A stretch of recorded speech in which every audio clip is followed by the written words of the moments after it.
non-delighting, non-holding, non-clinging. So basically he just divides that synthetic view into its two aspects and then puts one aspect on the side of clinging, one aspect on the side of not clinging.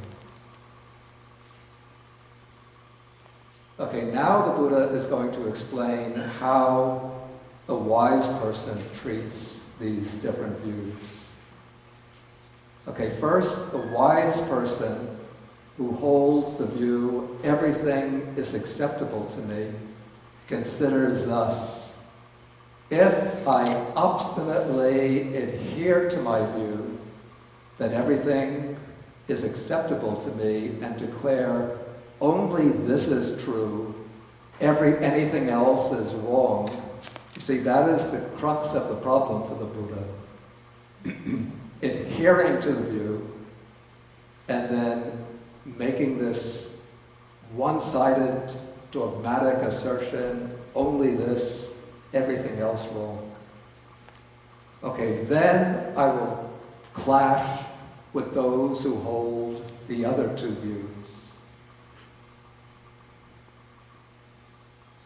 Okay, so then I may clash with these two, and when there is a clash, then there are disputes. When there are disputes, there are quarrels. When there are quarrels, there is vexation or trouble or distress. And so foreseeing the possibility of clashes, disputes, quarrels, and vexation, he abandons that view and does not take up another view. So this is how there comes to be the abandoning of these views, how there comes to be the relinquishing of these views. Okay, we have here, I think, reasoning which is very similar to that of the skeptics in ancient Greece. Richard, does this seem like the skeptical position? That if one takes up any view sort of assertively and holds that this is the truth, then one will get into quarrels and disputes. And because one doesn't want to get into quarrels and disputes, which will just cause trouble and vexation for the mind, one keeps aloof from dogmatic affirmations. Well, the Puritan Use the microphone, please. Sextus Empiricus wrote what's now 4 volumes, and most of them are attacks on other positions. It is against the logicians, against the mathematicians, and so on, against the rhetoricians. And so he didn't mind being in debates, but the conclusion of his debates was normally that there isn't adequate grounds to hold his opponent's position. He didn't have anything against debating them. He rather seemed to enjoy the conflicts. He wanted to disprove people without substituting any positive belief. I have to say the same seems almost to be the case with the Buddha. Not that he goes out aggressively attacking people, but every once in a while, you know, when he's going on alms round, when he comes into the town too early, he thinks it's too early now to go on alms round. Let me go to visit the wanderers of other sects in their park. Then he goes to them and he'll sort of innocently opening the conversation by saying, what were you speaking about just now? And then they will say, oh, we were discussing this point. And then the Buddha might take up one of their positions and then say, well, if this were the case, then these consequences would follow.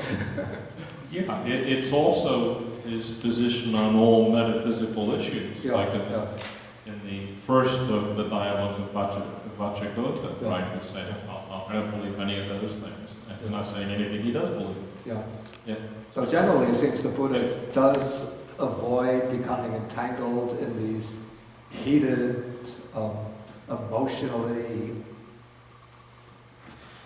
emotionally empowered debates. But he takes, especially in the chapter of the work called the Sutta Nipata, the chapter called the Book of the Eights, the Buddha speaks about how the sage Well, he explains how the different adherents of views become engaged in these disputes and debates, and how each one comes in affirming, my view alone is true, my view is the best, my view is supreme, and they all are asserting that their own views are supreme. And in this way they become engaged in these endless debates, whereas the wise man, according to the Buddha's presentation, is one who drops all of these views and wanders peacefully, mindfully, in equanimity. But the Buddha does make these distinctions of wrong view and right view, and does advocate the adoption of right views. Well, one point, he seems to advocate the adoption of correct views on ethical grounds, primarily. That's a very good point. Because he's saying that they're not, he's rejecting epistemological grounds. That's a very He's good saying point. that ultimately, right, these views don't exist at all, and they're just devices to get you to a good position. Yeah, that was actually the point I was making before, that he uses the views, as pragmatic means for, first one uses the worldly or mundane right view, because it's a guide to ethical action. And then one uses the world transcending right view because it's the right view that leads to liberation, to Nibbana.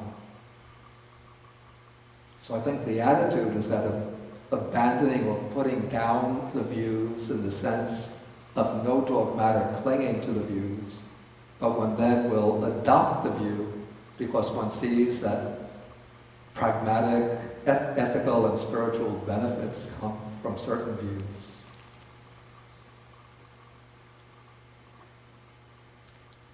Okay, so then next the Buddha takes the second view, that nothing is acceptable to me, and then he just actually draws out the same consequences for this view, and then he takes the third view, the view that some things are acceptable to me, some things are not acceptable to me, and again he draws out the consequences.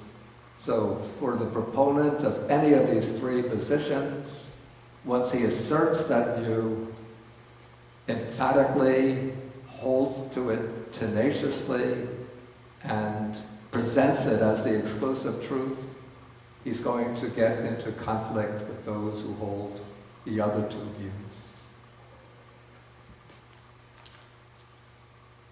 Okay, now the Buddha suddenly changes the topic, it seems, the topic of discussion completely, and sort of steers it off in a different direction. He must have seen that Dighanaka had the potential to reach stream entry, to reach one of the first stage of enlightenment. So now, rather than continue with this discussion on views, the Buddha is going to direct the attention of Dighanaka to certain themes of contemplation. And he's going to take first the body, the physical body, as representing rupa, or material form. And then he's going to take feeling as representing the mental side of experience. And so we have both sides of experience, the physical and the mental, are brought into this exposition by the Buddha. And so he takes this body, which is made of material form, which consists of the four great elements, the earth element, which represents the property of solidity or hardness, the water element, which represents the property of fluidity, the heat element, or the fire element, which represents the heat of the body, and the air element, which represents motion and oscillation in the body. And it's procreated by a mother and father, and it's built up, of course in India, it would have been in northern India also. Built up out of boiled rice and porridge, or if it's an American baby, built up out of wheat and oats. And it's subject to impermanence, to being worn and rubbed away, to dissolution and disintegration. It's constantly taking place in the body, this impermanence. It's said that all the cells of the body are changed, is it every 7 years? But even if you are sitting in a chair for a certain period of time with your arms, the chair has the armrests, and your arms are on the chair. If you look up, you lift your arm after some time. If you have your flesh against the chair and you look up, you see cells of the arm have peeled off, even very small cells, and they're now on the armrest. And so the cells of the skin especially are constantly breaking off and being replaced by new cells all the time.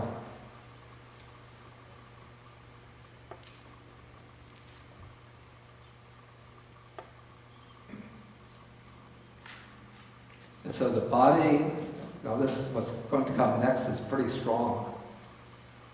The body should be regarded as impermanent, as suffering, as a disease, as a tumor or a boil, as a dart, as a calamity, as an affliction, as alien, as disintegrating, as void or empty, as not self.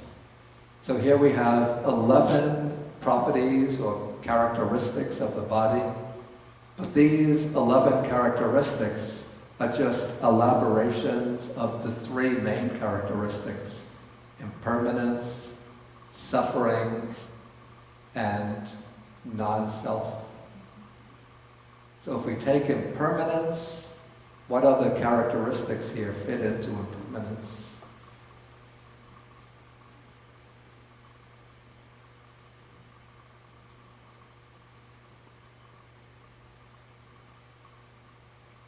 Disintegrating. Right, exactly.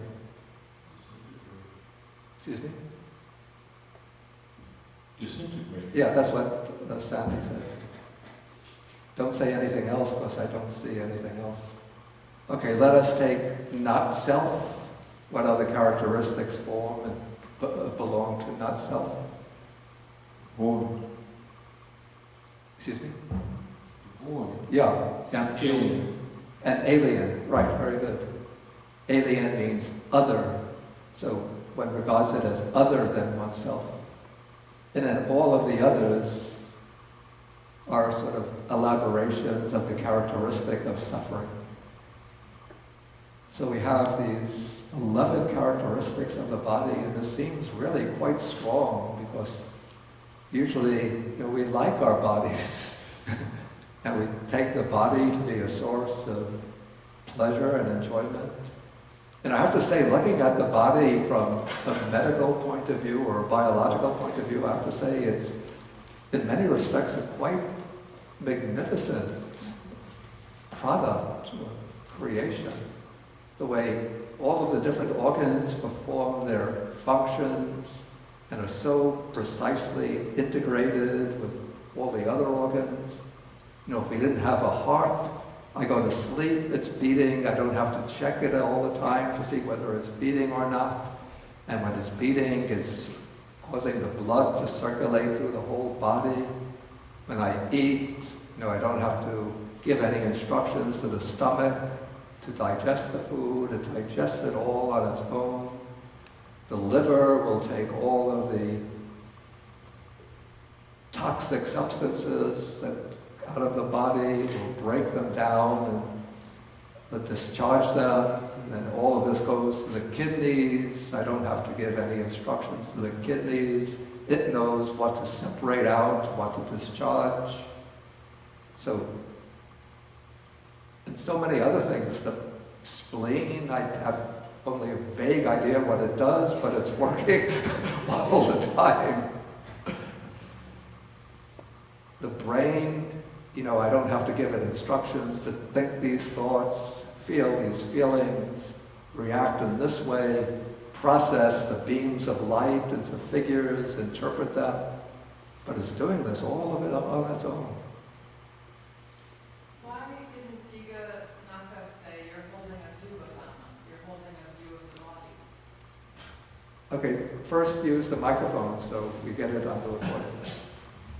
Why do you think Dighanaka didn't turn and say you're holding a view of Dhamma, you're holding a view of the body?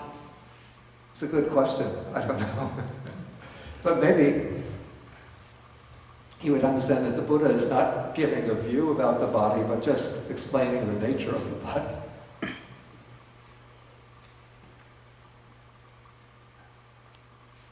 But when you raise that point, it seems to me that maybe the continuity of this part with the earlier part of the sutta is now the Buddha is showing a little bit, taking up that view that this is not acceptable to me, which was Dighanaka's view, and then showing grounds for holding that the body shouldn't be acceptable to me, and then why feeling should not be acceptable.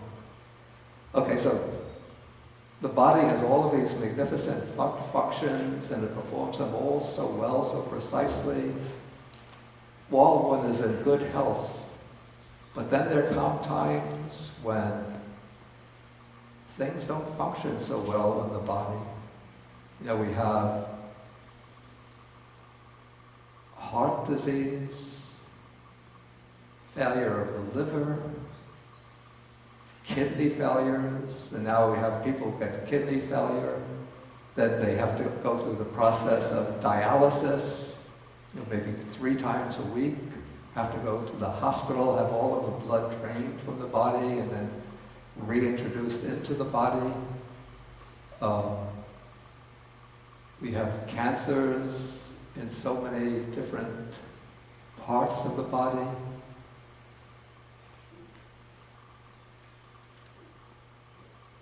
And so the body can be a source of intense pain and suffering. I remember a time in Sri Lanka, I was staying in the hospital just for a minor reason, but every night I would hear from another ward, somebody would be crying out, "Ayo!" In America, when we are in pain, we call out, "Ow! Ow! Ow!" But for some reason in Sri Lanka, they call out, "Ayo! Ayo! Ayo! Ayo!" A little bit different. But I would hear this going on for it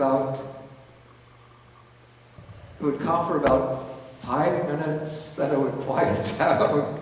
Then after about an hour, again the same voice calling out, and it would occur to me, wow, how much suffering there must be in the body.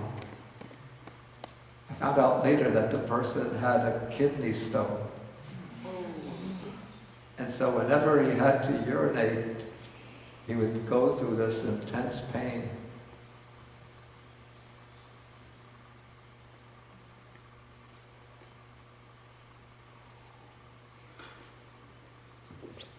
One thing.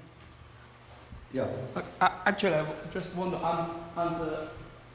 I just want to answer her question. I think he is buying Buddha's teaching. That's why he's not interested in arguing. He is paying attention to learn. Yeah, definitely.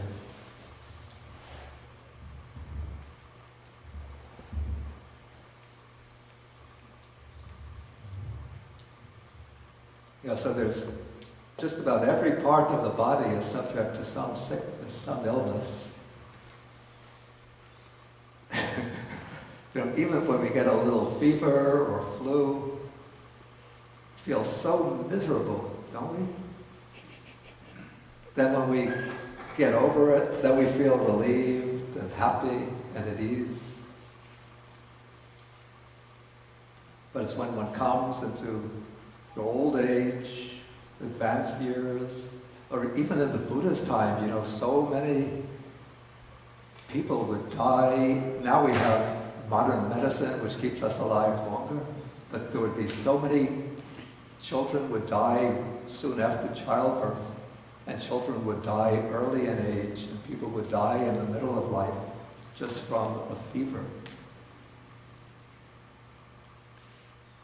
Okay, so by reflecting on this way, by examining the body in this way, then one abandons desire for the body, affection for the body, and subservience or domination by the body. Okay, so this is the now the Buddha is taught Adivesana Dighanaka, how to contemplate material form or the body. Now he turns to feeling, which represents the mental side of experience. And he says there are these three kinds of feeling: pleasant feeling, painful feeling, neither painful nor pleasant feeling. And usually we experience these feelings without precisely distinguishing them.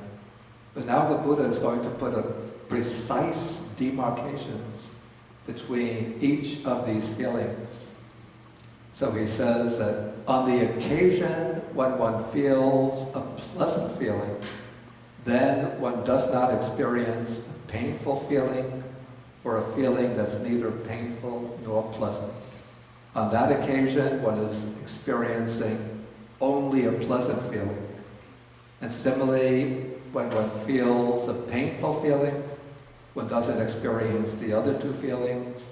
When one experiences a feeling that's neither painful nor pleasant, one does not experience the other two feelings. And so when one applies this kind of microscopic analysis to feeling, one could see that each feeling is different from the other types of feeling. And one could apply this distinction at finer and finer levels, subtler and subtler levels, until one could see, through the development of mindfulness, awareness, and concentration, one could see how the feelings are constantly arising and passing away at each moment. And so a painful feeling, what seems to be a pleasant feeling, a continuous pleasant feeling, if one looks at it keenly with mindfulness, one could see within that pleasant feeling, there's actually moments of painful feeling, then there's arising moments of pleasant feeling, and moments of feeling that's neither pleasant nor painful. But because the pleasant feeling is stronger, more dominant, we think of it as a pleasant feeling. And similarly, when we're undergoing a painful feeling, if we pay close attention to our experience, we'll see brief little moments of pleasure, other moments of pain, which in this case will be stronger, more prominent, other moments when there's not a clear pain or pleasant feeling. And so the feelings are arising and passing different at each moment.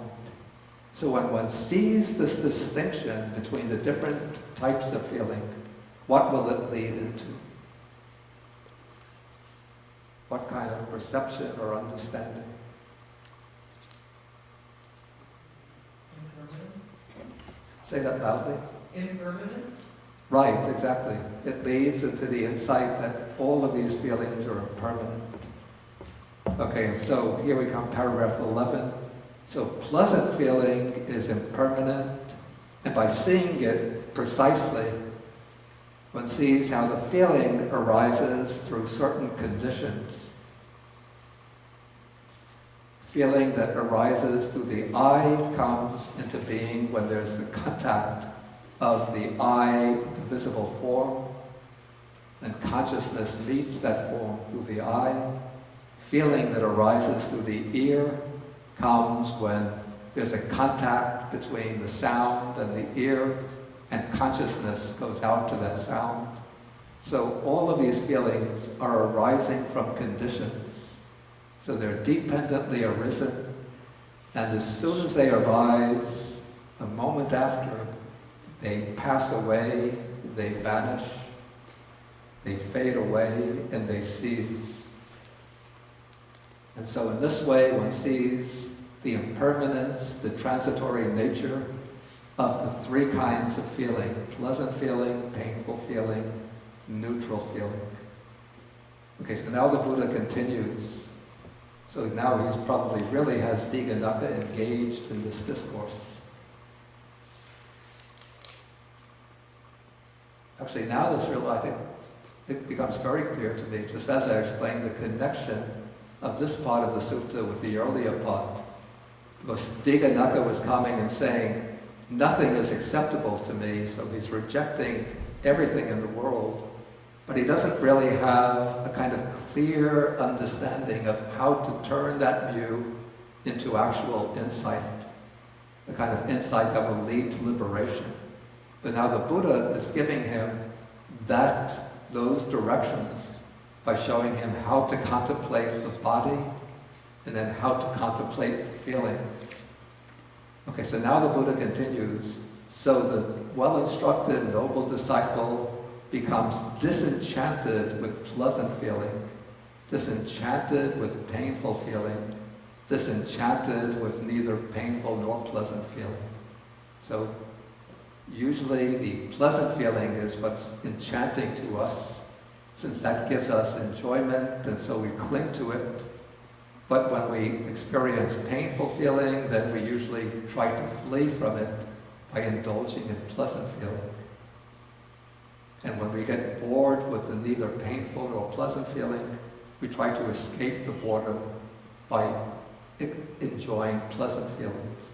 But now when one sees how feeling is just a conditioned, dependently arisen process, constantly arising and falling away, one loses the illusion that pleasant feeling is going to give real enjoyment. Okay, so through this disenchantment, there comes dispassion. Through dispassion, or the fading away of attachment, the mind is liberated. It's liberated from the asavas, the influxes of craving and ignorance. And so when the mind is liberated, then there comes the realization. It is liberated, and one understands birth is destroyed, the holy life has been lived, what had to be done has been done. There is no more coming back to any state of being. Okay, then the Buddha says that a monk whose mind is liberated in this way sides with none and disputes with none, and he employs the speech currently used in the world without adhering to it. This is a very important statement of the Buddha, because the Buddha will use the words that are ordinarily the basis for clinging. He'll use the word self when he has to explain things like you have to cultivate yourself, you have to train yourself, you yourself are responsible for your own actions. So the Buddha will use the word self, but without adhering to it, without falsely ascribing the idea of some kind of metaphysical self to the word self. He'll use the word I and mine without building up delusions on the basis of these words, I and mine. So he doesn't say this set of 5 aggregates, that set of 5 aggregates. If he were writing, he would probably write the word I with a capital I. He wouldn't use a small I, trying to be humble by showing that he uses just a small I. But he'll conform to the conventions of the world, but he's seen through these conventions. Okay, so now the Buddha is finished his discourse to Dighanaka, but now the text is going to explain what was happening at the time. Okay, so at this time, the Venerable Sariputta was standing behind the Buddha, fanning him. It must have been the hot season, so it would be fanning him. Then as the Buddha was speaking, Sariputta was reflecting. He was thinking, the Blessed One speaks to us of the abandoning of these things through direct knowledge. He speaks of the relinquishing of these things through direct knowledge. In other words, one directly knows the impermanent conditioned nature of the body. One directly knows the impermanent conditioned nature of the feelings. And in this way, one gives up the attachment to them on the basis of that direct knowledge. And so as Venerable Sariputta was reflecting in this way, his mind must have entered into the stages of insight, seeing directly the arising and passing of his own feelings, states of mind, states of consciousness. And as he was seeing this, through not clinging, his mind was liberated from the asavas. So it's on that occasion, just at that moment, that Sariputta achieved arhatship. Okay, then as Dighanaka was listening to the discourse, what happened to him?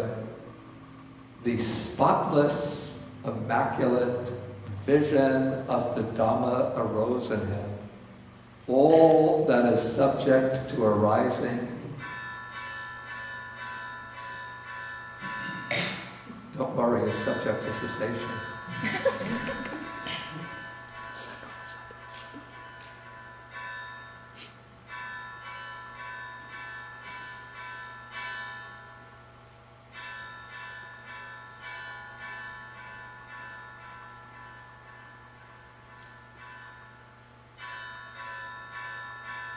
Aren't you subject to cessation?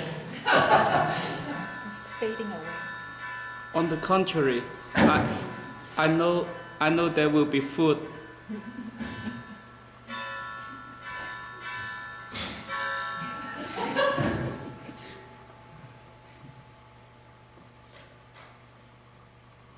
Okay. So it arose, now it ceased. Okay, so the spotless, immaculate vision of the Dhamma arose. Everything subject to arising is subject to cessation. Okay, this phrase is, whenever it's used in the suttas, it has a special implication. What it implies is not the insight into impermanence, but it implies that the person who has undergone that experience has undergone the breakthrough to realization of the truth. Usually it's the stage of stream entry. Sometimes it could be one of the two higher stages, the stage of once returning or non-returning. But what happens is that the listener is first listening to the Buddha's words, and not just listening, but as he's listening, the mind is going into deep stages of insight, seeing the arising, the impermanent and selfless nature of all the phenomena in experience. And then at a certain point, the mind breaks through all of those impermanent phenomena and comes to the unconditioned, to Nibbana, to the deathless, just momentarily. And when one breaks through to that experience of the deathless, then one could look back and see, as a matter of necessity, that whatever arises necessarily ceases. And so Dighanaka now had that breakthrough experience. And so the text says that Dighanaka saw the Dhamma, attained the Dhamma, understood the Dhamma, fathomed the Dhamma. He crossed beyond doubt, now free from doubt, because he's seen the truth of the teaching. He did away with perplexity. He gained, that word again, intrepidity, or he gained self-confidence. Now he's fearless in his understanding of the Dhamma. And he's become independent of others in the Buddha's teaching. Now he knows the truth of the teaching, so he doesn't even require the guidance of the Buddha anymore, because he's seen the truth.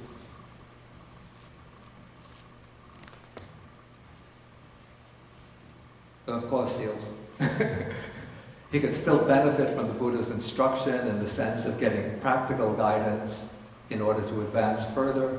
But once he makes that breakthrough to the Dhamma, then the truth of the Dhamma, in a sense, becomes grafted into his own being, so that he has that truth always accessible to him. And he just has to reflect inwardly to experience that truth. Okay, so then Dighanaka exclaims, "Magnificent Master Gautama, magnificent Master Gautama. Master Gautama has made the Dhamma clear to me in many ways, as though we were turning upright what were overturned, revealing what was hidden, showing the way to one who is lost, or holding up a lamp in the dark for those with insight, for those with eyesight to see forms.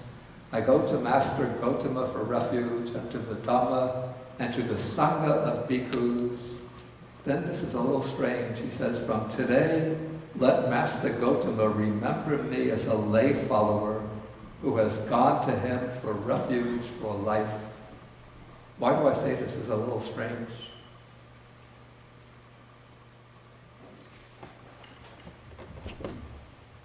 He is already a wanderer. Yeah, exactly. Since he's a wanderer, why should he then become a lay follower?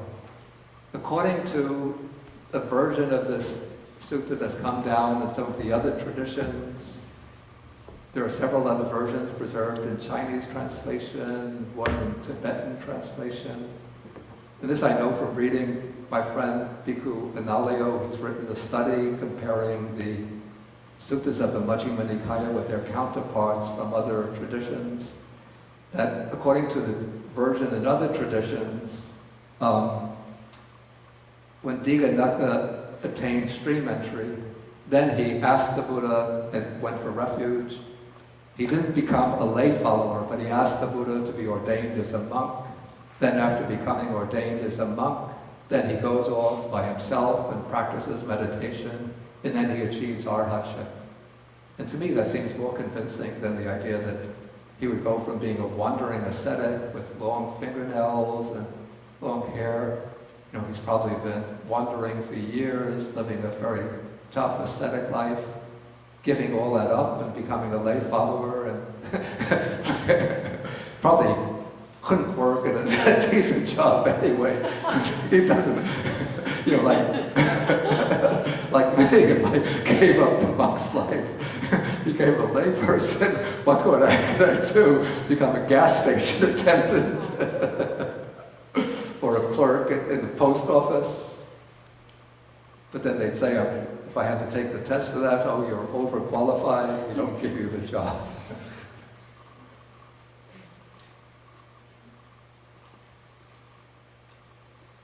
Okay, are there any questions or any comments?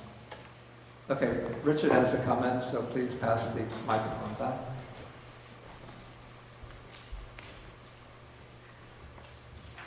Now, I have a question about paragraph 14. Doesn't it occur to Sariputta that if he's fanning the Blessed One, that at least Sariputta believes that that the Buddha would rather have pleasure than non-pleasure or a neutral experience? Even if the Buddha doesn't believe that, doesn't Sariputta believe that?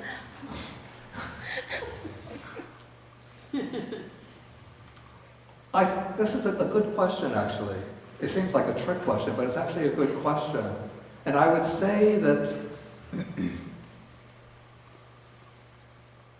in a way, this is a variant on the statement, he employs the speech currently used in the world without adhering to it. That one still has feelings of pleasure and pain.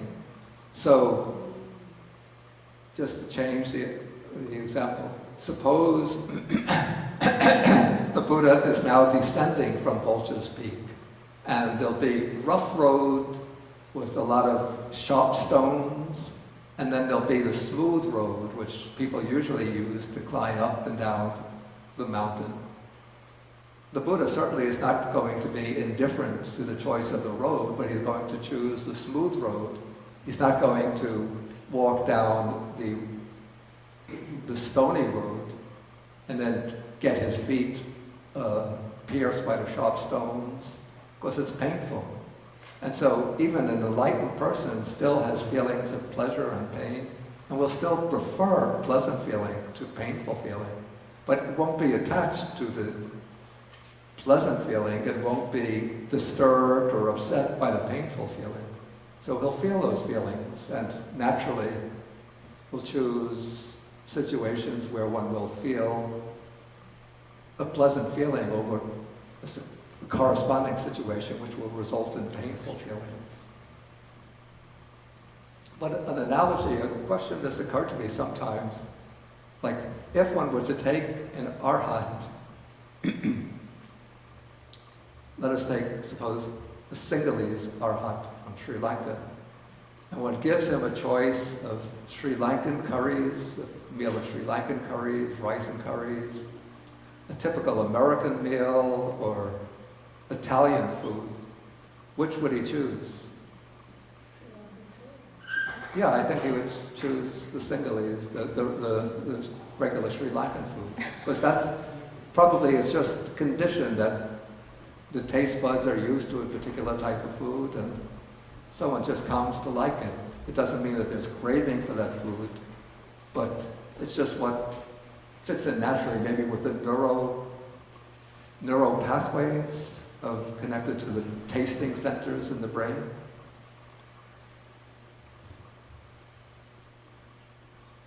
Yeah, please. Oh.